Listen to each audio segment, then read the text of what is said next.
Let's start for the details now on today's edition of The Pulse. Now, the former Water and Sanitation Minister, Cecilia Dapaah, walked out of an Accra High Court free and all her money and other items seized to be returned to her within 72 hours, following decision by the Office of the Special Prosecutor to discontinue all cases against her. This decision was taken after a series of in-camera, in-chamber hearings on the matter. The Special Prosecutor for months now has had in its custody monies of Cecilia Dapaah seized when her house was searched as part of the investigations. The office also froze some bank accounts of Cecilia Dapaah for allegedly being tainted with corruption and corruption-related activities.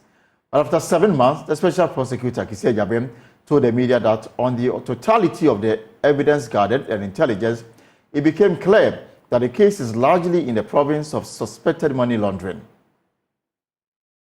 On 24 July 2023, the office placed Ms. Dapaah under arrest on charges of corruption and corruption-related offenses. The office subsequently conducted searches in 3 residential properties associated with Ms. Dapaah and Mr. Osei at cantonments, Abilinkpe and Tesano in Accra. The searches, which were carried out over a period of 2 weeks, led to the discovery of the cash sums of 590,000 United States dollars and 2,730,000 cedis. Ms. Dapaah and Mr. Osei could not readily provide a reasonable explanation as to the sources of the cash sums. Authorized officers of the office seized the discovered cash sums on reasonable grounds that they were suspected tainted property, in accordance with Section 32(1) of the Office of the Special Prosecutor Act 2017, Act 959, as it was necessary to exercise the power of seizure to prevent concealment of the cash sums. The Special Prosecutor, considering it necessary to facilitate the investigations, issued a freezing order against the bank accounts and investments of Ms. Dapaah, domiciled at Prudential Bank Limited and Societe Generale Ghana. Upon the refusal by the High Court to confirm the freezing and seizure orders in August 2023, the office re-seized the cash sums and refroze the bank accounts and investments and applied to the court again for confirmation. In FT 0074-2023, the Special Prosecutor versus Cecilia Dapaah and Daniel Osei. Extensive investigation was conducted in-country involving 20 persons and 3 state institutions, and especially in the Ashanti region, to establish the financial standing of Ms. Dapaah's deceased brother during his lifetime and at the time of his death, since it was alleged that a substantial portion of the cash sums belonged to Ms. Dapaah's deceased brother. From October 2023, the investigation became cross-border and transboundary upon the claim by the persons of interest that part of the seized cash sums was transported to Ghana from the United States. For that reason, the Federal Bureau of Investigation, FBI, of the United States became involved in a collaborative investigative work with the office on the matter. Investigation has been aimed at determining the sources of the large cash sums associated with Ms. Dapaah and Mr. Osei. The office has had the benefit of 7 months of in-country and 4 months of collaborative transboundary investigation. Members of the press, on the totality of the gathered evidence and intelligence, it seems to us that the case is largely in the province of suspected money laundering and structuring. By operation of law, the Economic and Organized Crime Office, EOCO, has a specific and direct mandate in respect of suspected cases of money laundering and its attendant activity of structuring.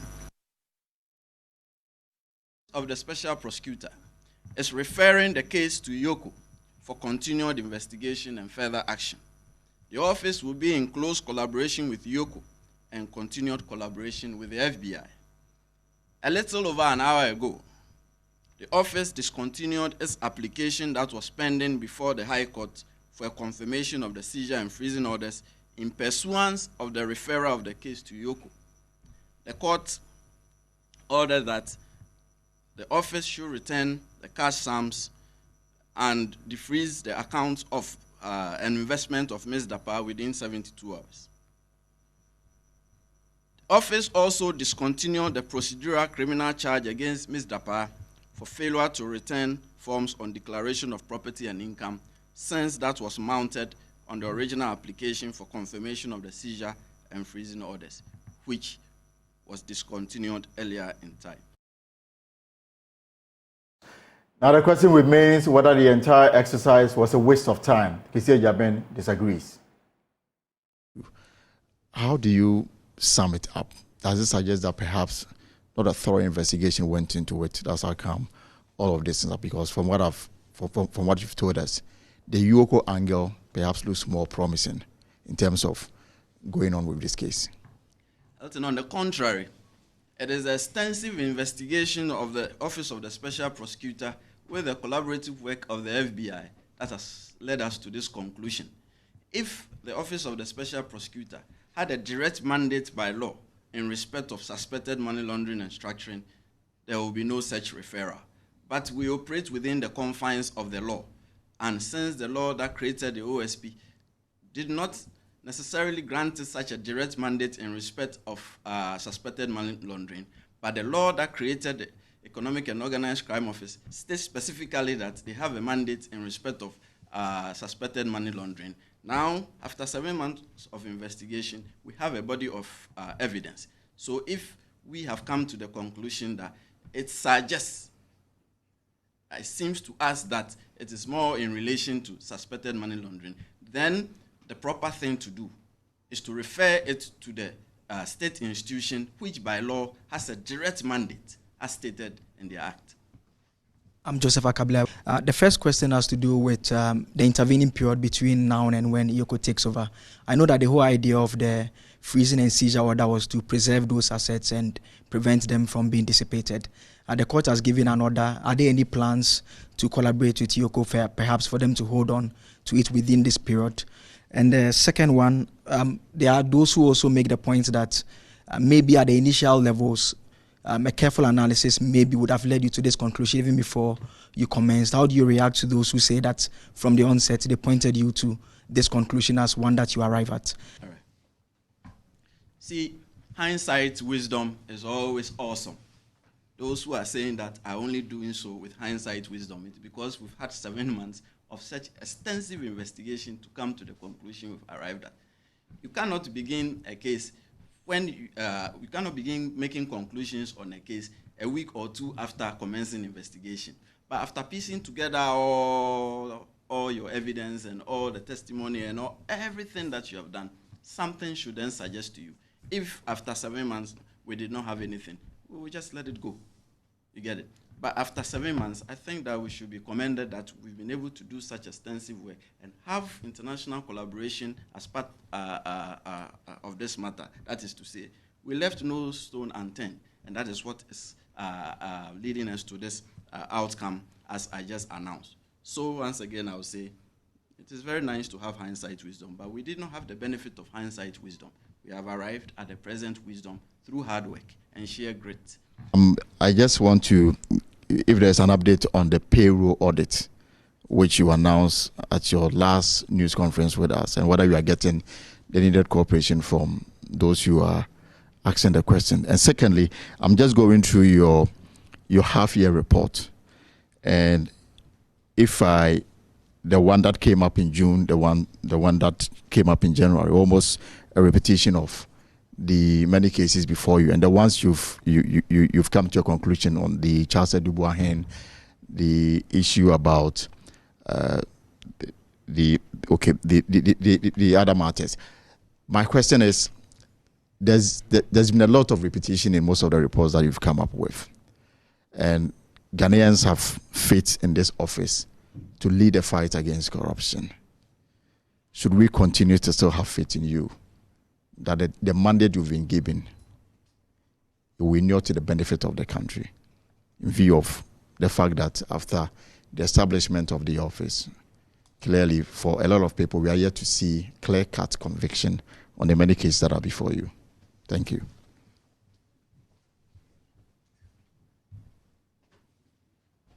The day you lose faith in this office is the day the soul of this country dies. See, the repetition you see is merely as a result of the period within which the law requires the office to report, 6 months. See, even when you are prosecuting a matter in court, 6 months, by the reckoning, is like a day. You get it? If the law had required us to periodic reports, let's say 2 years, 3 years, you won't see this level of repetition. But what is so bad about repetition, especially when the matter is still pending and the matter is not yet resolved? And you would see that although much of it looks like repetition, there's always a slight update in respect of the cases. Some are moved up in respect of the level at which the office has gotten to and whether the office is going to take further action. So you see that case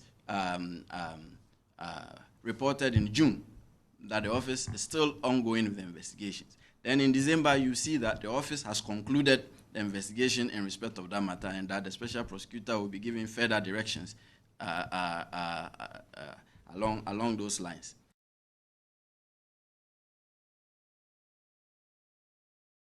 So that's the Special Prosecutor Cecilia Dapaah earlier this morning at the office of the OSP, updating us on decision they've taken regarding the prosecution of former Water and Sanitation Minister Cecilia Dapaah. And of course, he also took advantage of the press conference to update us on some of the cases that are before it. So we are now going to explore what we're told this morning and to establish whether the fight against corruption is still ongoing and whether or not you are surprised about the outcome of the Special Prosecutor's case against Madam Cecilia Dapaah. You can join us via our social media handles and leave your comment there. But let me bring in now Edem Senanu. He's going to send Ghana. We'll also be speaking to private legal practitioner Ni Papo Samuel Ado with some perspective on the matter. Mr. Senanu, you're welcome to the pause here on Joy News.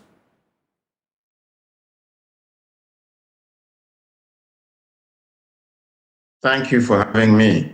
Right. So you've been listening to Mr. Cecilia Dapaah justifying the reasons why his office is unable to continue with the prosecution of Madam Cecilia Dapaah and has referred aspects of the case to IOCO. What is your initial response to this? Well, I am delighted that they've been able to get to the point where the FBI has confirmed that some of these monies are tainted, which tells us that the investigation was not without benefit. The challenge is that in our jurisdiction, the money laundering that the FBI has said they feel that there's significant reason to say that there's been money laundering comes under a different agency. And so now it will put to test the capacity for inter-agency collaboration to see this case to an end. And that's where I see a challenge. But otherwise, having stayed the course and brought the FBI on board and being able to establish that there is a problem, I think that it is a justification for they having taken the effort to go through the process. But overall, are you satisfied with the way the OSP has handled this matter? Well, I think so. I think that two things have stood out in the course of this. One, the court challenges they've had where over and over again they were asked to defreeze and release. In my mind, we should have a framework where once investigations are on at least for a certain period, perhaps at least about 6 months, the agency is allowed to do its investigation. And I think the OSP needs to work much more strongly with the judiciary, such that these things can happen, because at the end of the day, the facts will be available to all of us to assess whether the conclusions they are drawing are valid or they are not, they don't have the legitimacy based on the facts and evidence adduced. So I think that the court experiences tended to make us wonder, are we working together or not? I think that internally also, the fact that our law separates things into different agencies, maybe we need to look at that closely so that we are not having a situation where somebody begins and along the line, you've got to give to somebody else and we're not too sure what the outcome will be. All right, so just hold on for me there. Let me bring in private legal practitioner Ni Papo Samoa Ado. Let's also pick his initial reaction to the announcement by the Office of the Special Prosecutor this morning. Counsel, you're welcome to the pause. You enjoy this. Good afternoon to you. Good afternoon to your listeners and your viewers. And it's great to have you here. So, first of all, let me ask you your initial reaction to the position taken by the OSP relating to Madam Cecilia Dapaah. Well, I think it's the honorable thing to do. I mean, you wouldn't want a situation where a law enforcement agency realizes that it's the investigation or its jurisdiction has been invoked. It goes into a matter and realizes that, well, the results of my investigations show that the matters are no longer matters that by law I am allowed to investigate, and yet will stubbornly hang on to those matters and pretend as if it has a mandate to do. That was mark of persecution. So it has gone into the matter. The OSP realizes that, well, the investigations do not point me to offenses that my act allows me to investigate, but there's something that I think that another agency or law enforcement agency is more equipped and better placed or positioned to look into. So it has referred the matter to Yoko, and it has given hints that there are issues of money laundering and other things that must be looked at by Yoko. So now we would now expect the Economic and Organized Crime Office to now go into the matter and give us further and better, clarification. So it is not as if Madam Cecilia Dapaah has been declared, or the investigations, let me put this, the investigations have been declared to have come to an end. No, another state agency is now being asked to look into this matter because investigations have pointed to another set of possible offenses which that agency is mandated to investigate. So I think as the media, your responsibility now is to go to Yoko and ask the executive director what he or she is doing in respect of the referral. One, has there been a referral? That's the first thing we must ascertain. Has the OSP by a letter and a docket referred this matter to the Yoko office? That's the first thing you must find out. Two, what are the details of the investigations that have been sent to Yoko? Has Yoko commenced any investigations? Have they invited Madam Cecilia Dapaah? Have they taken a statement from her? What are the next steps that they are taking? Are they freezing the assets? Because now the matter is squarely in the hands of Yoko. And if we know Yoko's mandate, we know that where they are engaged in investigations and there are alleged proceeds of crime, the law allows them to go to court to seek a freezing order.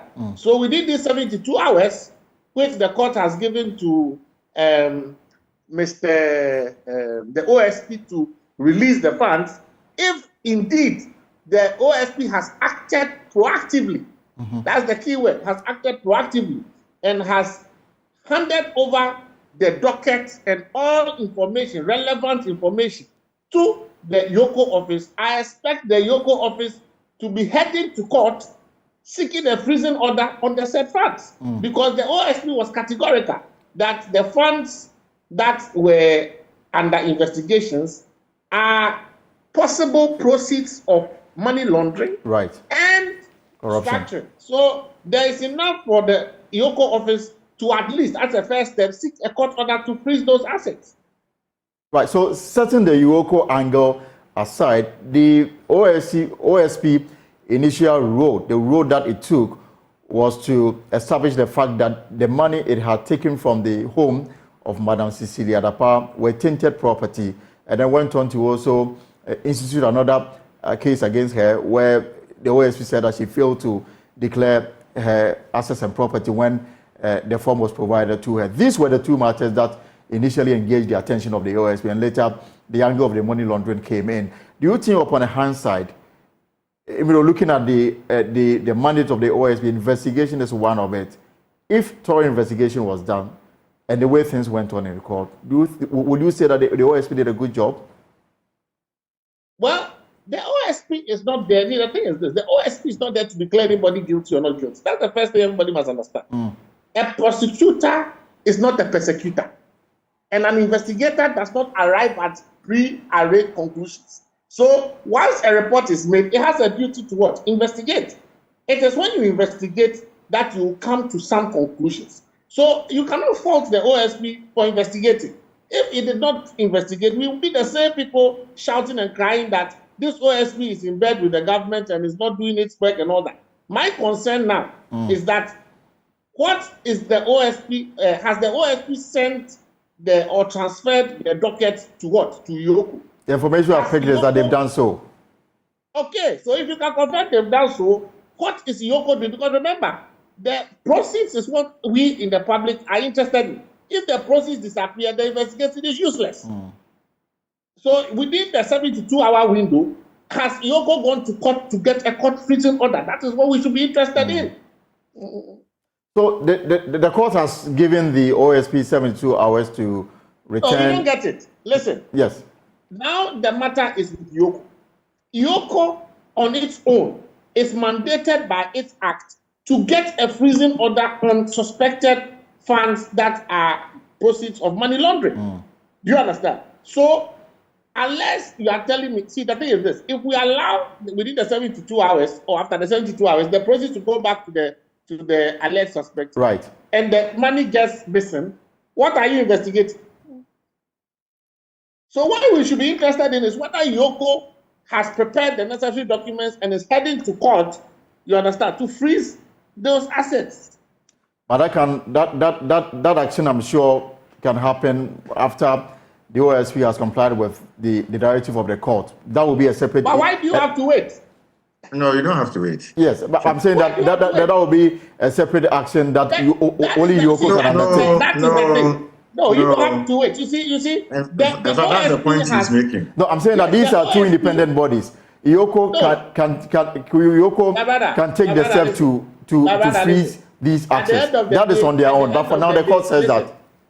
Yes, listen. At the end of the day, the OSP has come to the conclusion that the monies, and it made a categorical statement. It said the monies per its investigations are not corruption offense related matters for which it can investigate. However, its conclusions point to a money laundering, you understand, scheme and some structuring meant to do money laundering. Money laundering falls within the firm ambit of Yoko. Right. Once the matter had been referred to Yoko, before it went to court, the OSP went to court today to inform the court that it was no longer investigating the matters, and so it is discontinuing the case. And then the court, of course, will make a consequential order, release the money. If I'm the lawyer for the accused person, I'll say, yes, I want my money back.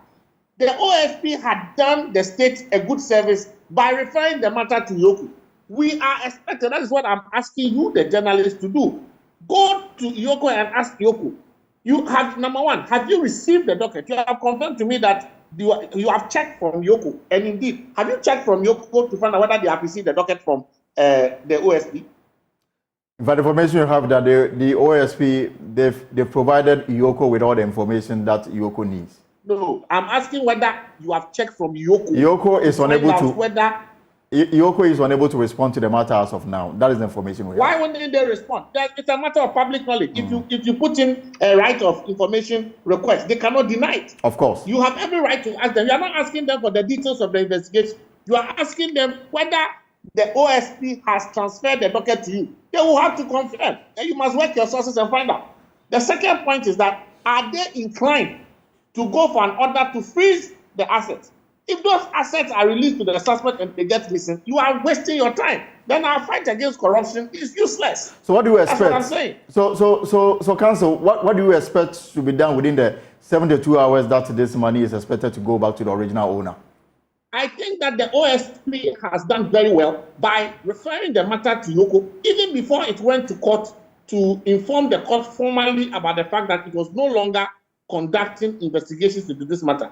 That means that it has given its sister institution enough time, number one, to study the docket, number two, to proactively go to court and seek a freezing order. And they are giving that freezing order without even a court order, so that they can independently freeze the assets and go to court for confirmation. And this has to do with what? Money laundering, allegedly. So that is what we are expecting Yoko to do. Any, well, I wouldn't say deliberate, but any delay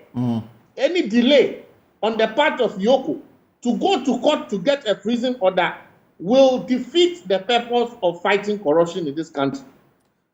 Adam, you wanted to make a point. Well, yeah, I think he's made the point very, very concisely. The thing is that one would have expected that the OSP has already engaged Yoko, alerted them, prepared them in advance that, our investigations together with the FBI over the last 7 months, in the last 4 months especially, point in a particular direction. What that means is that in our jurisdiction, the other jurisdictions where money laundering would have come under the special prosecutor, here it doesn't. So we are going to have to hand this over to you. We want you to be aware of the facts, and we are going to court to establish that we are handing over, we're terminating our interest and handing over to you. What should have happened by now is that Yoko, seized with the facts, would also prepare to go to court to make sure that all the sums of money potentially tainted based on the money laundering, context, are being frozen. And that's the point that Nee is making. I absolutely agree with that. We would have lost the case. Don't you remember ABAJ, before we knew it, in between these court processes, the money had disappeared. And then what's the case about?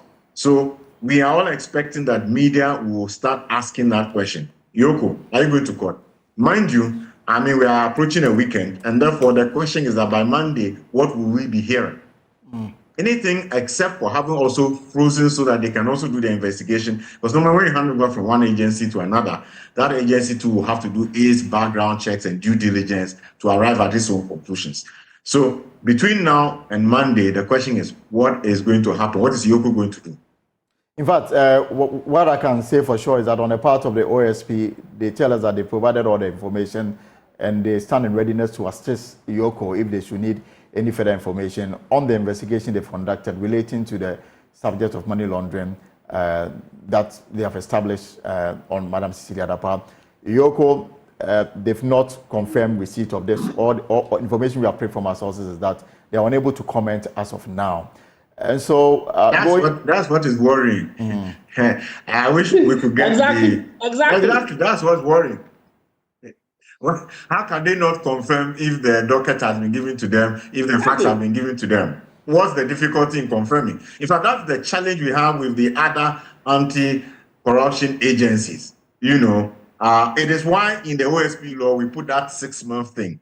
But all of them should have learned by now that citizens of Ghana prefer that you are upfront with us. You come regularly to a public space and tell us what you are doing. Otherwise, how is the public service? How are you serving the best interests of this country if you cannot tell us whether you are seized with the facts and you have the docket? That is not the way to go.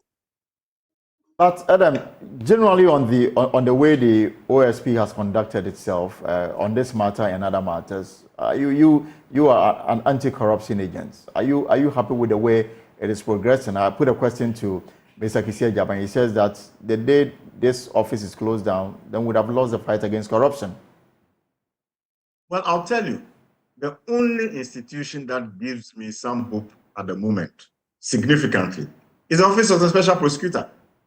The only group that seems to be proactive, appear to be not taking sides and objective, are focused on getting their job done, and are not afraid to speak to the issues. I'm not to slight anybody, but I feel like the young people there are showing us that they are people with integrity and honesty who can do the hard work to get results. If all the other agencies were doing what is going on in the Office of the Special Prosecutor, trust me, the impunity we see would have been reduced. But because many of the other places we are not seeing results, we are not getting feedback, people think that, it's a laissez-faire. Anybody can do what they want. So as far as I'm concerned, I think that the OSP has done very well. I am glad that they to their focus, money to get the FBI on board. I think that is a very significant achievement, to get the FBI on board, for them to also do the investigation and provide additional facts that get us in a certain direction. I think that they should be commended for how far they have come. Counsel, same question. I mean, some few months ago, the OSP was in the news accusing some members in the judiciary of frustrating his work. Now, you have looked at the half-year report and all the work that is done. Are you on course? Is the fight against corruption within reach? Unfortunately, I didn't hear the question. No, I was asking, I mean, you have followed the work of the OSP, and some few months ago, the OSP was in the news accusing some members of the judiciary of frustrating his work. And I'm saying that you have also studied the half-year report. I'm having a difficulty. Is it better now? I can hear you now. Thank you very much. So I was asking, I mean, you followed the activities of better the special... Very well. You have followed the activities of the special prosecutor. In October, he was in the news accusing some members of the judiciary of frustrating the work of the OSP. You've read the half-year reports. Are you convinced that we are on the right track in terms of dealing with corruption and corruption-related activity, as far as the OSP is concerned? Okay, so this was my reaction back then to issues to do with his complaints there. I said, one, the OSP needs to hold dialogue with the Judicial Service. And I was happy when the Judicial Service issued a joint communique with the Office of the OSP in respect of interinstitutional cooperation. Because it's important. The second was that I recommended that the rules of court committee need to look at making specific court rules in respect of the office of the OSP and how it will undertake its prosecutions. It's important because, you see, the OSP's office is a specialized agency. Number one, it needs its own specialized courts. Number two, its rules, the rules or operational rules, how it is supposed to deal with its investigations and also its orders, the orders it can seek from the court so as to extend its investigations, orders on the freezing and all that, they need to be relooked at. Because, you see, if the rules are like the normal court rules, what happens is you can actually incapacitate the ability of the OSP to achieve speedy and early resolution of matters. At the same time, you must also balance the rights of the suspects. So I think some of the challenges that he's facing calls for a relook at its operational rules and also the rules of court that it would govern it when it comes to its court-related matters. So those were the major things I called for by way of, institutional reform and legal reform in respect of the work of the OSP. Right. But generally, I think that there's room for improvement. There's room for, better communication. There's room for better interagency relations, and I think that by and large, if we do these things, we can continue to try and defeat the canker of corruption, because the day we give up on the fight against corruption, forget it, Ghana is doomed. All right, thank you very much. Let's end it here. And we are still keeping an eye. We are still working to get you responses especially from the EOCO, the initial responses that they are unable to comment on this matter. But we do understand that the Office of the Special Prosecutor provided them with all the information, all the documentation that they require, and they've made it clear that they stand in readiness to provide even more should they require of them. So we'll check on that. But I'd like to say a very big thank you for joining us as we explore the matters that came up this morning. Private legal practitioner Ni Samuel Papuado, and of course Adam Senenu with Sen Ghana, an anti-corruption agent. Adam, thank you very much for your time. All right. You are watching the pulse here on Joy News. We have other stories, and the Ghana Journalists Association is urging all media houses across the country to cut ties with Awutu Senya East Member of Parliament, Mavis Hawakumsi, who is also the Fisheries Minister, and refuse her audience on all media platforms until the perpetrators that attacked the morning show host of Cape FM, David Kobina, are brought to book. David Kobina was assaulted by thugs believed to be supporters of Madam Hawa Kumsem on January 4 during the MPP's parliamentary vetting in the Central Regional Capital, Cape Coast, after he was mistaken for a different journalist who the thugs claim made distasteful comments about the MP on UTV. Having consulted with our partner institutions, including GIBA and PRIMPAC, as well as senior members of the association and heads of media institutions, the Ghana Journalists Association hereby calls as follows. 1. All media houses must give total media blackout to Mavis Awa Kumsem and stay away from air as MP, Minister of State, or any other public capacity and position she may hold. This is because we believe there are attacks on reasonable and evil-minded people around the MP who pose serious threat to the lives of journalists and other media practitioners. I must emphasize that we have nothing against the person of the MP, but we are scared of people around there. 2, the MPP leadership at the national and regional level must endeavor to fish out the thugs who assaulted David and sanction them appropriately. 3, the Ghana Police Service must speed up with investigations into the assault case and prosecute the perpetrators. And 4, the Ghana Police Service must identify and sanction the purported police officer who invited David and watched on while the innocent morning show host was beaten mercilessly by the thugs. Colleagues, our call for total media blackout on Honorable Mavis Awa Kumsem is with immediate effect and until further notice. We may reconsider it when we see evidence of action by the MPP and the Ghana Police Service to identify, arrest, and prosecute the thugs.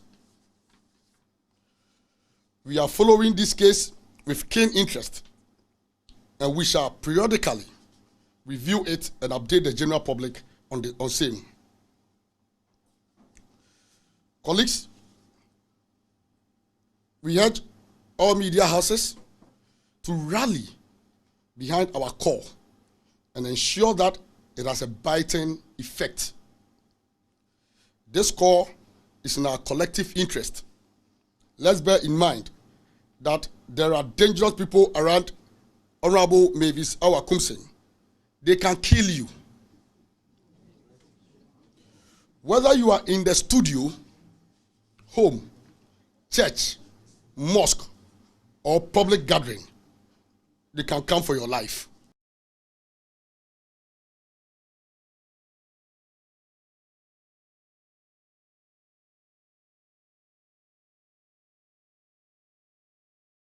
And the Ghana Journalists Association taking a tough stance against the Member of Parliament for Wutu Senya East, Mavis Hawa Kumsem. Now, we have in the studio Ohene Kwabena David, the journalist who was Ohene Kwame Davis, who was attacked by thugs of Madam Hawa Kumsem. So tell me your story.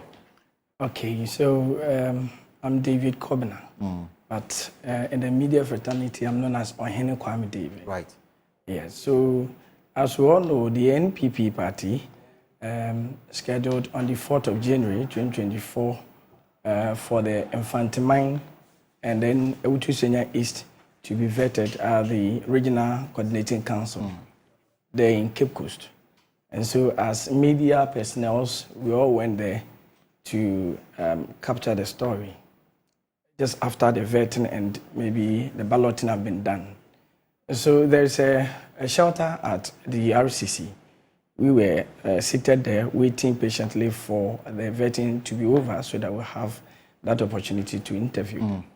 So upon waiting, 2 ladies came to ask if I'm called Jacob. And I said, I'm not Jacob, I'm David. And I also told them I work with Cape FM. I'm the morning show host. And then they said I resemble somebody at UTV. And so we ended it there. Just after 30 to 40 minutes, a gentleman approached me. And then he said he'd want to ask me something. And so when I gave him my audience, he asked me in a quiet mood that, was I the guy that was seated at UTV insulting Honorable Howard Kumsin? The same person they are trying to put on you, and you deny that you were not that person? Yes. By the lady that came first? Yes. Okay. And then I replied, no, I'm not the one. Seriously, I don't know where the premises of UTV is. I've not been there before. I work with Cape FM. And I'm the morning show host for the station. And he insisted that I was the one. In fact, I'm the one. And so I also insisted, of course, I'm not the one. I cannot accept the fact that you are saying I'm the one. And so I showed him my press card. My picture was on it. I left it in my bag. And he was like, no, it's me. So he also brought out... You were still not convinced, even Yes. though when you had officially identified yourself with your ID card? Yes. And then he also brought out a phone where there was a picture on the phone. And he showed it to me and asked me, am I not the one? I thought you should look at the picture and look at me. I'm not the one. By all means, you should accept the person you were looking for. Whether you like it or not, you should be the one. That is what he wanted me to do. But since I'm not the one, I mean, I cannot claim that I'm you, whilst I'm not you. Yes, I have my personality. And so I told you I'm not the one. So upon exchanging words that I'm not the one, then I received a slap from behind. From a different person? Yes. Turning myself another slap. Before I realized, about 15 body-built guys pounded on me and they were beating me all around. And there was no security, like police, available at the time? Yeah, the wearing at the premises, I mean the compound, they are only at the checkpoint, at the entrance of the place, RCC. And so, yes, they might hear the noise and all that, but they didn't come around. But at the time they subjected you to beating, some of your colleagues were available? Yeah, I was actually standing with about 2 of them, so we were 3 at a time. And so when they called me, they were also doing their thing. So after I screamed, I was shouting, and then calling them to come before all of them came around and then rescued me. Another time, the Minister for Fisheries, Howard Kumsin, was also within the premises, right? Yes, please. She was in the banquet hall. Yes, waiting for other people to be vetted, and then the balloting will take place. Did she see what was going on? Yes, because the regional organizer, Mr. Anthony Saki, called her on phone in front of us. When he saw what has happened, he said that it was bad, and so the woman need to know. So Anthony Saki called Honorable Kumsin to the place.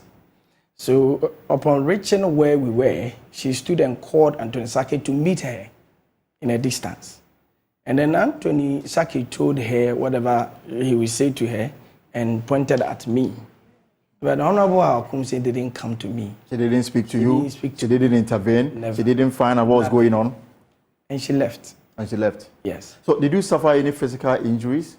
Yes, it was internal. That's what the doctors told me. It was internal. Yes, I received a little cut here, but because it is 3 weeks ago, it is healed. As I speak with you, I feel pain at my rib side and then my... And did you inform the police about it in terms of official complaint to the police? Yes, that very evening we reported the case at the Kotokrawa police station. Reported there. It was then that gave me the doctor's report, that police report rather, that I went to Interbeton for checkup. And what has been the status of the case? Have they made any progress on that? Has anybody been arrested? No. Nobody has been arrested. And you are able to identify these individuals that attacked you? We've been able to identify 2. I mean, the 2 girls that initially approached me and asked if I'm Jacob. Yeah, we've gotten their pictures. Did they take part in the beating? No, but they were there. And then, sorry, the guy that came to call me, and that he wanted to ask me something. Yes, we've gotten his picture. And then one of the guys that took part in the beating. Yes. So we've given the two ladies' picture and the other guy that took part in the beating to the CID. And there's not been any progress. As far as you are concerned, the police, they've not gotten back to you to tell you that this is how far we've gone in your case, these are the arrests we've made, and this is where we are taking it to. Nothing of a sort. No, they told me I will hear from them. This person they were looking for and came to you saying that that person is you. This person they were looking for, do you know him? I don't know him. Is he your brother? No. Come again? The person they were looking for. The person they were looking for? Yes. Do you know him? Well, I have a brother called Jacob. But I don't know if he's the one they were looking for. You have a brother called Jacob? Yes. And when they approached you, they mentioned the name Jacob? Yes. No, the first two ladies that approached me mentioned the name Jacob. But the guy that called, that he wanted to ask me something, asked me if I'm the one who went to sit at UTV insulting Honorable Haukomsi. And I refuted it. And this brother of yours who is called Jacob, did he go on UTV to Never. He's never been on UTV? No. So what is your description of this whole thing? Well, I can't tell because I provided my ID card to prove that I have not been to UTV before. I don't work with them. And they didn't understand. They even wanted to listen to me. This incident took place on the 4th of January. Yes, please. You've made a report to the police. Yes, please. What about the political party? Have they made any attempt to sort of talk to you about it? Okay, that very day that the issue occurred, we had the opportunity to meet Mr. Peter McMenu. He was the chairman for the vetting committee that day. And so we told him, and then he asked us to wait. But because I was suffering from the pains, they took me to the hospital. And then Mr. Peter McMenu left 1,400 to be given to me. As what? As money to be taking care of my condition. Money to take up your hospital bill? Yeah. 1,400 Ghana cedis? Yes, please. And so he gave the money to Mr. Blankson. He's the regional communication director for the NPP. And so he told him I wouldn't take the money because it's not up to the bills. And he insisted and pleaded with me that we should take the money and that, if anything, we will hear from them. You belong to the Central Regional GJA caucus, right? Yes. What is the position of the region before we come to what the national has done today? Come again? I'm asking about the position taken by the Central Regional branch of the GJA before we come to what the national has done today. Okay, so the Central Regional branch, I called the regional secretary and I gave him the update of what has happened. So, I mean, whatever happens, I used to communicate with him. It was him that communicated with the national before they took up the story. And today, the national office took a decision to boycott all activities relating to Madam Hawa Kumsin. Yes. Yes, and she's also contesting in the upcoming MPP parliamentary primaries in her constituency. Yes. So that is the position that the Central Region media, your expectations that they will comply with the action taken by the GJA? We are an organization and we have leaders of it. And so I believe that if a decision will be taken, it will be taken in consideration of we the members. Okay, thinking about our health, our life and everything. So I think it is the right thing. So the GJA has taken a very tough stance. Personally, are you sort of seeking compensation or what? What do you expect the police to do? I am only calling for justice.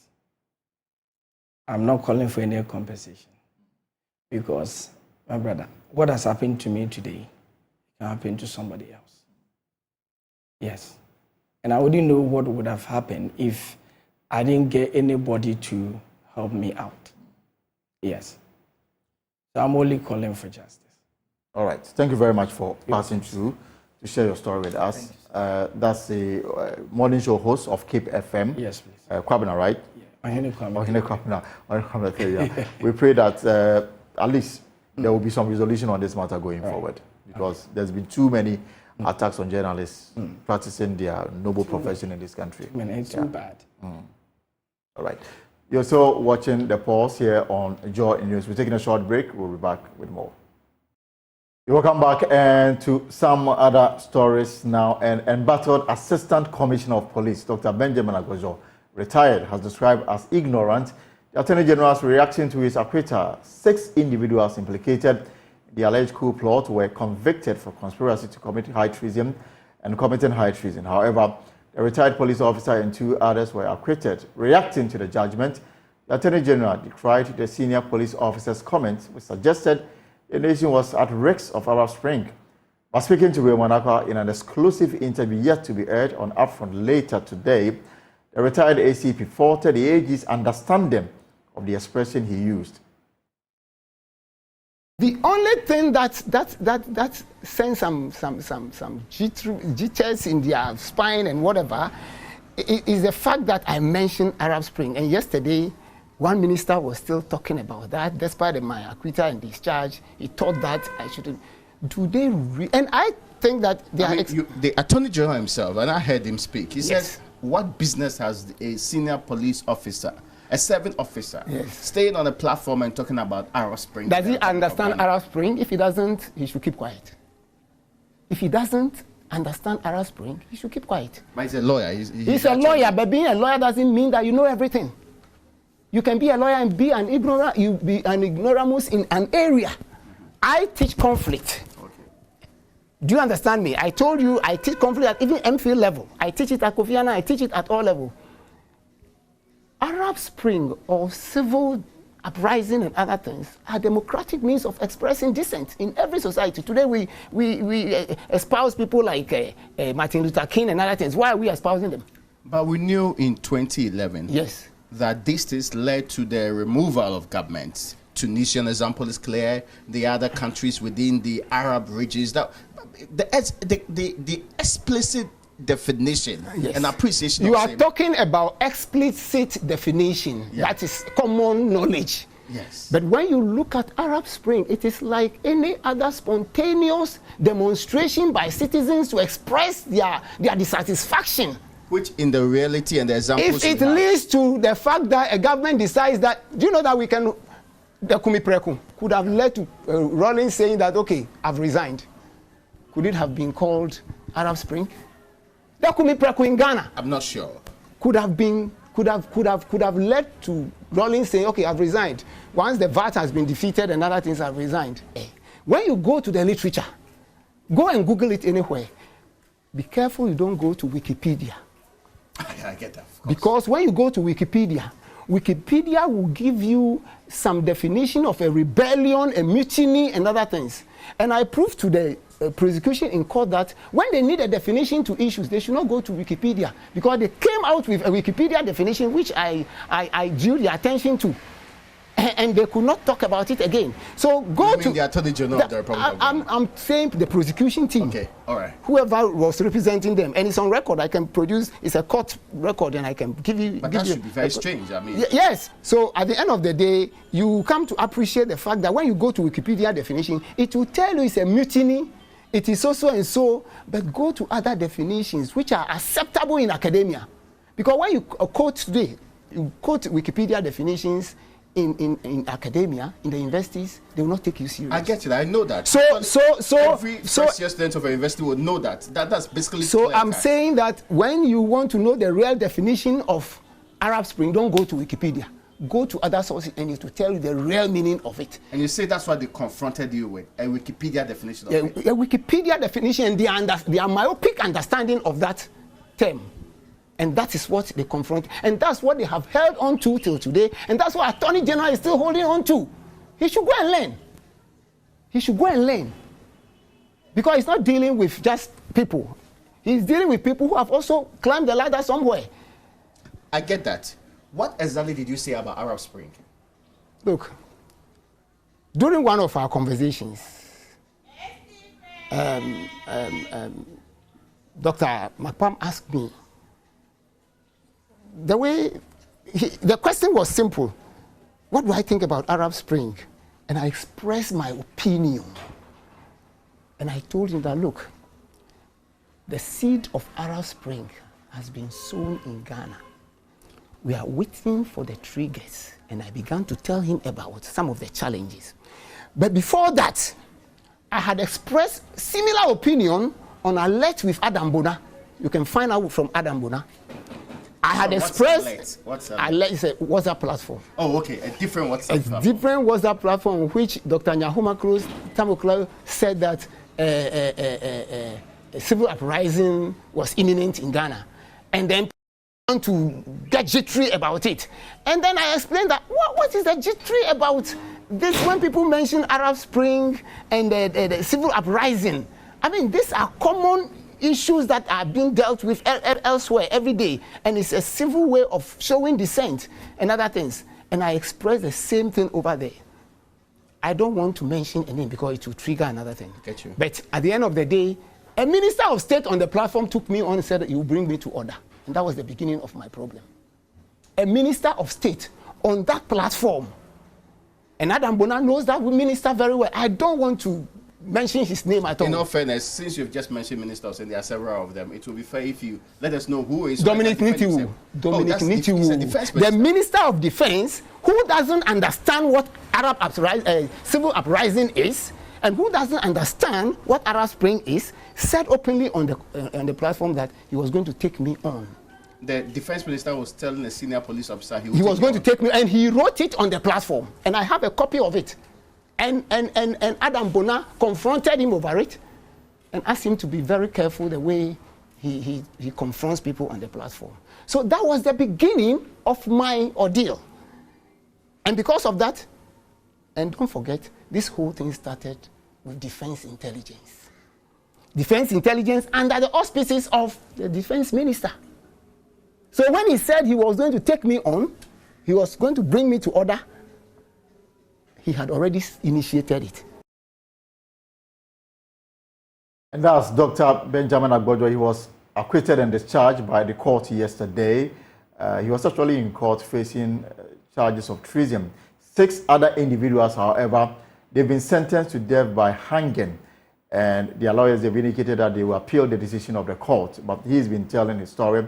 And in fact, at 6 p.m. here on Upfront with Raymond Akwa, you get to hear more because we're going to bring you the full interview and our conversation with Dr. Benjamin Agbojo at 6 on Upfront. And of course, you can as well listen to it on Joy 99.7 FM Top Story and on Newsnight as well. But let's come back home and let's talk about education. Because the Ghana National Education Campaign Coalition is calling for peace in areas plagued with conflict to ensure the protection of fundamental rights to education of children in these areas. Speaking at an event to mark International Day for Education, Chairman of GNEC, Kwesi Oyiye, stressed the need to safeguard the fundamental rights of children because education, according to him, is not a mere commodity. There's more in this report. According to the United Nations, education is a human right, a public good, and a public responsibility. In light of this, it declared 24 January as International Day of Education in celebration of the role of education for peace and development. This year's commemoration is under the theme, Learning for Lasting Peace. It comes on the back of the reported cases of violence and incidents of insecurity in some communities across all over the world, including Ghana, which disrupted the peace needed to ensure the promotion of children's fundamental rights to education. Educationists believe there's a significant link between access to basic needs for learners and their personal development. This, they say, has hinged on peace. As Ghana enters an electioneering season, GNEC is advocating the right of every child to education devoid of any form of violence. But for our initiative to create development around peace, we always ensure that learning outcomes are always achieved. And that is why I'm sure we have a lot of and the millions of dollars channeled into Gallup. But are we monitoring Gallup? If we are not doing that, we are bringing instability in the peace of education. GNEC referenced recent happenings in Boko in the Upper East region and in Kwanta South in the Oti regions, where several lives have been lost as a result, leaving others with varying degrees of injuries. Some schools in both communities were shut down as a result, compelling children and teachers to stay away from the classroom. GNEC calls for tangible actions, urging state actors to prioritize a violence-free environment, ensuring that every child can safely access education. Unfortunately, we have small pockets of conflict, which are ethnic conflicts that are affecting the continuous learning environment for our learners. And this does not augur very well with us. There are pockets of incidents that really emanate from the top processes, conversations that are discussed from politicians. And I'm saying this emphatically because experts within the security environment and educational environment have stated time without number that this problem can be resolved. In the case of Boku, over since 1960 thereabout till now, it can be resolved, and it is only government upon government that come each time that try to do a kind of cosmetic address of the issue. And therefore, if there is a judgment to that effect which the Supreme Court has delivered, it is expected that all parties would yield to that. The theme, Learning for Lasting Peace, is aimed at triggering national call for a collective effort to safeguarding the future of Ghana's children, and for that matter, the world at large. Karen Oben's report, read to you. And Mr. Kwesi Oyiyi, he's the Greater Accra Regional Chair of GNEC. He's also the Senior Officer in Education and Professional Development Division with NAT, and he joins me here in this room. So you're welcome. Thank you very much. So now that you are more interested in conflict areas and how that is impacting the lives of children who are of school-going age, let's start from Boko. What is your monitoring telling you? Okay, so the intel that we are picking is that there is relative calmness within the school environment. Mm-hmm. So school sections are actually ongoing, and then the teachers are going to school, school children are going to school.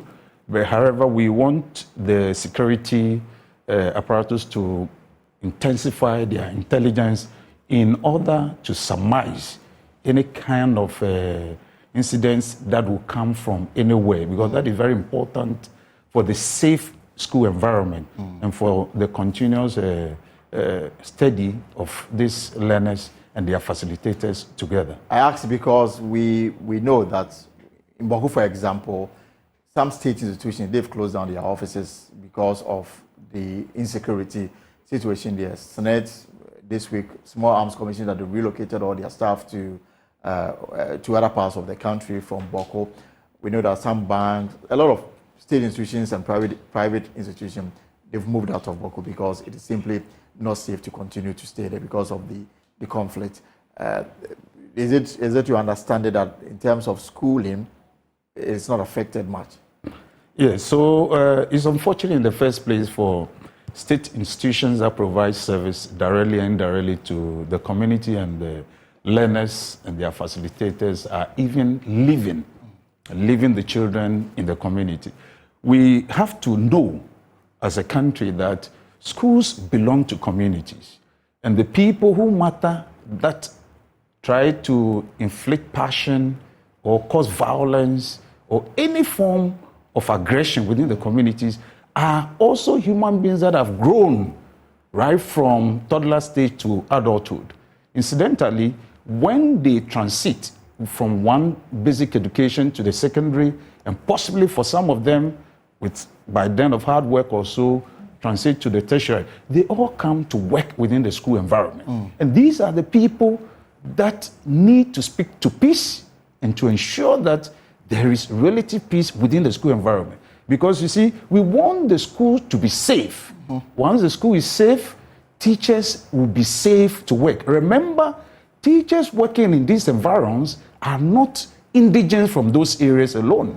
You have teachers that are coming from other parts of the country serving within this community. So it's very important to ensure that there is always total and quality peace within. But do you have information that teachers are working or some have left? So as we speak right now, our teachers are post, but we are saying that there should be improved security and intelligence on the ground to ensure that we do not have any form of conflict arising in the area, because that actually truncates educational development as we are talking about. Mm-hmm. We don't want to truncate the education of our young ones, because we have a policy that says that our children cannot wait. So if the children cannot wait each day, what it means is that they have to go to school to engage and be taught. And they have to grow through the process, develop. They need to be nurtured and taught. But in doing this, we need peace in order to ensure that this learning atmosphere is quite serene. Mm. Beyond Boko, I know that sometimes there are reported cases of violence in other parts of the country. To what extent does this affect the total development of the Ghanaians, especially those that are caught up in these conflict areas? So I'll once again come back to say that the school environment should be safe. It should be safe because our children belong to us in those communities. Mm-hmm. So those who try to fend passions of small pockets of violence are people that have also gone through the school environment, have gone through the confines of school. And we expect that they are able to control their passion, no matter what it is. Either political, economic issues, or ethnic issues. We need to let our emotional intelligence speak to us. And that is why, as we speak now, with the current standard-based curriculum and the SHS curriculum that is coming up and the Common Core, what have been put in there also is soft skills, where we ensure that this time, practically, these are intangible soft skills, like tolerance, like trying to understand each other, trying to engage in public speaking, trying to also advocate, trying to respect other people's opinion. And all these things that we have put in there for the learners to learn, which is facilitated by the teachers, these are also enshrined in our constitution and other legislation within the district assembly environment. So we want to call once again on all those who matter, especially children are innocent. Facilitators as teachers are innocent.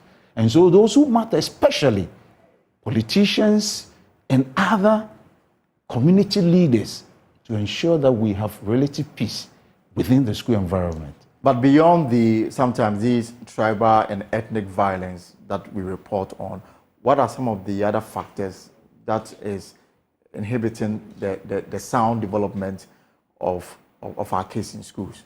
So I'll basically talk about the school and the community relationship. So we have said that it is the communities that own the school, but we have state agencies like Ghana Education Service and other auxiliary agencies of the Ministry of Education that ensure that we fast-track processes of learning within the school environment. However, sometimes you have just small conflicts like community people wanting to come and play on the school field. Right. It's become an issue now. It becomes a big issue. A lot of school parks being taken away by private developers. Unbelievable. And you even have sometimes schools that are a bit distant away from the communities. You have community members going in there to defecate in the schools, in the classrooms. And they do not care. It's just because possibly they do not have any better places of convenience. But the school can never be your place of convenience. Of course, but these are people that we are also saying that either they have continued the education or are still in education, have passed through the walls of the school. Yet they forget that some kind of knowledge, they have acquired some knowledge because the teachers have ensured that things within the curriculum that go to build their whole personality, aside the knowledge and skills that is acquired, and the soft skills that we are talking about, they try to imbibe them. But what happens? We want to ensure that we put ourselves together to be emotionally intelligent and not to destabilize the school environment. I went to a school, Rage Experimental.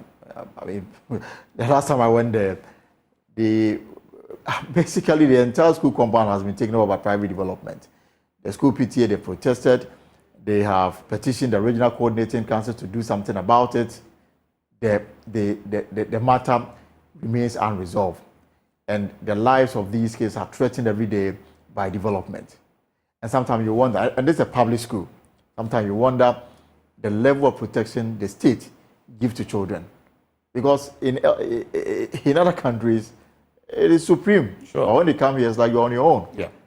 What is GNEC doing in this direction? So GNEC, as a civil society group, is a civil society group of over 40 different NGOs, including the CBOs, and you also have the Ghana National Association of Teachers, also part of GNEC. We have some objectives to ensure that the Ghanaian child goes to school, basically, and to acquire knowledge and skills to transform himself and society. However, one of the key issues we have been advocating for is that where we have the Ministry of Education allocating funding for resources within the school, i.e. capitation grant, school feeding, which is a big issue in terms of and other issues like the school infrastructure, provision of DEXs, then refurbishment of dilapidated schools, and even, come to think about it, the basics, books, pencil, erasers. You go to places, children do not have this, so they do not have relative peace. And sometimes it actually looks like punishment to go to a public school. Of course, but it's unfortunate. As I speak to you, our public schools are the best schools in Ghana now, because you have teachers that are well trained, they have degrees, they have their second degrees, and some are even offering PhD. So as we speak, we want the kind of expertise that the teachers have acquired to imbibe them into the children, because we want to have a new look for Ghana. Of course. But the new look for Ghana means that our children have to be safe and sound, and within their learning space, they have to have relative peace and not a kind of conflict or confusion within their mind. And are you getting solution to these concerns? Yeah, but the advocacy is key on the ground. Incidentally, as a civil society group, sometimes we are confronted with funding. Of course. And so we expect that one of the things that the Bretton Woods institutions or the donor agency would have to be doing is to also redirect funds to civil society groups to ensure that the advocacy is strong. We monitor government projects on the ground. For instance, we talk about GALLOP, the Ghana Learning Accountability Project, which the World Bank has given the government of Ghana millions of dollars to ensure that we have accountability and quality of education improved. But civil society group is limited in trying to go down there and do the monitoring. So though we are doing it, it's not on a holistic scale, but gradually we develop our own instrument, collect data, analyze it, and then we share this data with government and the World Bank to get to know what is happening. But have you taken this advocacy to the ministry? Yes, of course. NEC is already part of the National Education Steering Committee, and therefore we have the national chair in the person of Mr. Joseph Lomaji that is part of that team. So there are some of the issues we table, but as a group, we still go down together with our affiliates, our DFACT, within the communities to ensure that the teaching and learning process within our learning environment is sound and safe. So one of the key goals is to ensure our children or school going in are safe. Yes, we know we have close to about 1 million of students out of school, learners out of school, but we are and what's the reason for them being out of school? Yeah, but because education at the public level is free. Yes. Sometimes you have migrant parents. Okay. You also have parents that do not actually have. When we talk about the core poor, we have parents in Ghana today that cannot afford 3 square meals for their children. And the school is supposed to provide meals for every child. The access to education is free. So the excuse. Of course, if you talk about the school feeding program, it's a big no for us. Now, what is happening even within that sector? The school feeding program came as an intervention to help the learners to nourish, first of all, their brain. And to encourage people to actually go to school. To go to school, of course, that's the flip side of it. So, but incidentally, you have politicians that would like to trumpet and say, oh, this intervention has increased school enrollment. But that is not what we are looking at. We are looking at what goes into the learning output of the child. For the child to be stable in the school, But incidentally, the school feeding is nothing to write home about. You know, in Ghana now, government is owning the caterers. Yeah. And they cannot speak about it because they are party folks that have been given small jobs to do. However, it is only civil society group that can speak to these issues and ensure that, look, interventions that are good, that are working, have to be continued. So why not support us to work very hard and ensure that these feeding being provided to the learners are of quality, one good balanced diet.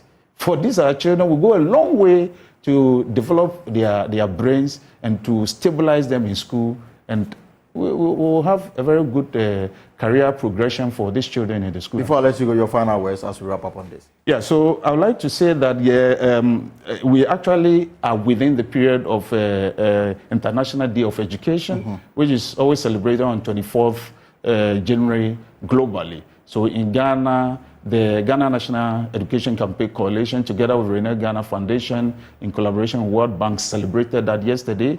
And then the theme was learning for lasting peace. So we are saying that even though we are saying we are teaching and facilitating learning in the school environment, we want relative peace for the children so that all those kind of confusions and things get out. And the teachers themselves must also be emotionally stable. But in doing all these things, we cannot leave our social settings, the communities in which the school environment is situated, to ensure that community members also keep the peace. But as we go to election, to the polls, we expect and crave the indulgence of politicians, that we are pleading with them. People that make hate speech because they are paid for have to stop.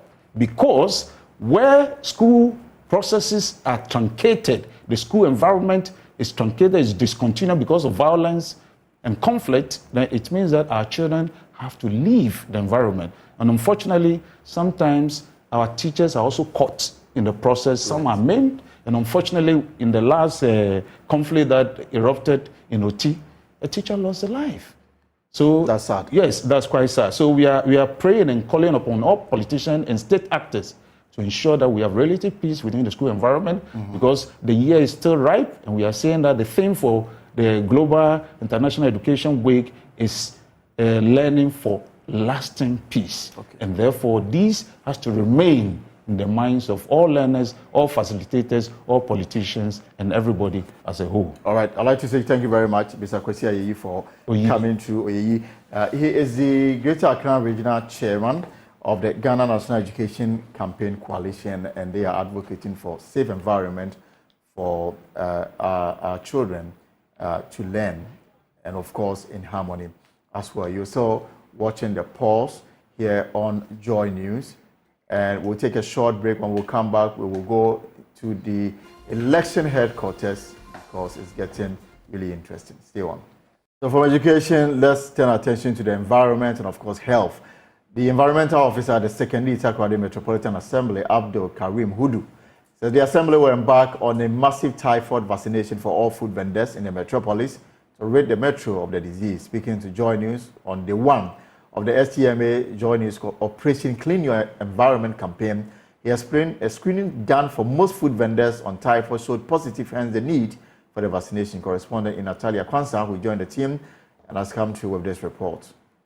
The secondary Itakoradi Metropolitan Assembly, through the EU-funded Twin Cities in Sustainable Partnership project in collaboration with Joy News, has commenced the unannounced visit to inspect the sanitary condition of households and commercial facilities in the metropolis as part of the campaign dubbed Operation Clean Your Surroundings. From now up to middle of the year, we'll be visiting various communities unannounced to inspect various food joint, public toilet facilities, households, and a host of others. In fact, we'll be going to the hotels and then the restaurants as well. So this is basically to remind the public of their responsibilities to make sure that they keep their surroundings clean, make sure that they work in accordance with standards that the Assembly, through environmental health, has given them to follow. So that's basically what this campaign is all about. So we'll be again going out unannounced. The next will be at the secondary sub-metro, and then our next visit will be Escad-Ketem. And what we plan doing is that we're following up to some of the areas where we visited today, and we'll be visiting for the next two meetings. The program started from the Takoradi sub-metro with visits to 8 food preparation and vending points, 2 public places of convenience, 2 bakeries, a flour mill, a drinking bar, and transport terminal. The nuisance found include lack of standard dustbin, exposed foods to silt, to dust and flies in sanitary drains with refuse, preparing food under insanitary condition, selling food without medical certificate of fitness, accumulation of particles packed hazardly, which is likely to harbor reptiles, rodents, and cause accidents on premises. The task force, headed by the Metro Environmental Health Officer Abdul Karim Hudu, issued caution notice to operators of some facilities visited. Operation Clean Your Surroundings. That's what we have started for the SCMA Twin City initiative. Our aim is to come out and then look at environmental issues in eating premises, and then advise, caution them, so that next time when we come, we wouldn't leave them. So far, we have gone to 9 eating premises. This includes 2 chop bars, food vendors, 8. Then we have gone to 2 public toilets. The major issues were, the first one is the medical cards that they are supposed to go to hospital, and then hospital will declare them fit. Most of them were not having it.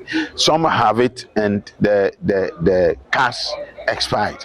So those ones too, we have advised them to go and do it, so that we'll come back and check. If they don't do it, then we'll close down their food premises or the chop bars. Let's get some reaction to this matter in a brief chat with the PRO for the secondary Takoradi Metropolitan Assembly, John Lecha. John, you're welcome to the pulse here on Joy News. I'm curious, why has it taken this long, or is it something that you do periodically? Because I would assume that, I mean, we shouldn't be having this issue, knowing very well that people patronize some of these foods on the markets, and to think that some of them have issues with typhoid, that's more dangerous for the consumer. Yeah, thank you very much, Elton. Yes, this program that we've been doing, and as you may be aware, insanitary condition has been an issue of concern to the general public. So as an assembly, we've over the years put in place measures to make sure that people, identify themselves to their responsibilities to make sure that they keep their surroundings clean.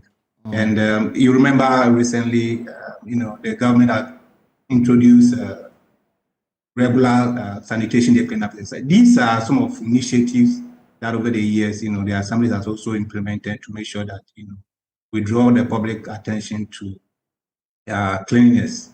Yes, we are embarked on this campaign because we believe that it's time that we have to make sure we enforce the bylaws. We remind people of their responsibilities to keep their environment clean. Finally, for us in Takoradi, through a project that we are implementing called Twin Cities Sustainable Partnership, being funded by EU.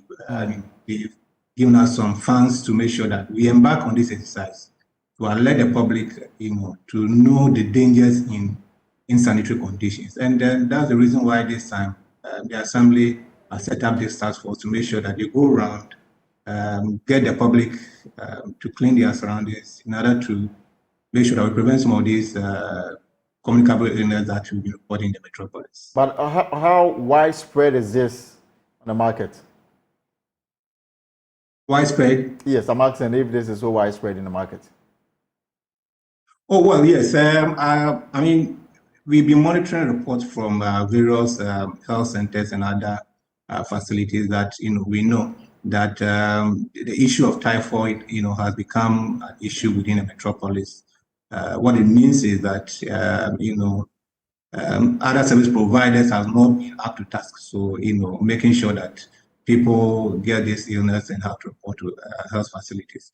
And that's the reason why, we are making sure that we extend this campaign throughout the whole metropolis to make sure that we cannot eradicate it totally. We are not too sure, but at least to reduce it to the barest minimum. But you were out today. Tell us how it went. Well, as usual, we visited some locations. We visited some eateries. We visited cornmeals. We visited, inspected the taxi terminal, and then also the secondary market. Sorry, the secondary commercial vehicle terminal. Indeed, Elson, I mean, it informs us, or give us all the indication that really we have a lot of work to do. The majority of our people out there seems to relax when it comes to their responsibility on environmental sanitation. Really, today as well, we issue some notices to members of the public. We've been given caution. We're going back to the same facilities in the coming weeks to make sure that they've really followed the instructions given them. In fact, with our initial outings, we don't intend to prosecute or arrest. We are using our initial outings to educate and also direct the public or those who be found to, have issues to put their house in shape. And if they don't, come again. If they do not, yes, that is when the arrest and prosecution will come in. That's when the arrest and prosecution will come in. So we've made them aware that we'll be coming back. And again, we won't tell them when we'll be coming. And once we come and we are not satisfied with what you have done, definitely then we have to send you to court and prosecute you in line with our bylaws, and for court to determine what your facility we should do to your facility, whether we should close it down. That one the court will have to determine. So yes, at a point we definitely arrest and prosecute. Right, John. So for those diagnosed with typhoid, what happens to them? Will you ensure that they are not back at the market? Are you ensuring that they go through the proper treatment? Actually, the typhoid cases normally, are from, let me say, consumers of, some food that probably you cannot, for now, know where they bought those food or whatever they got them.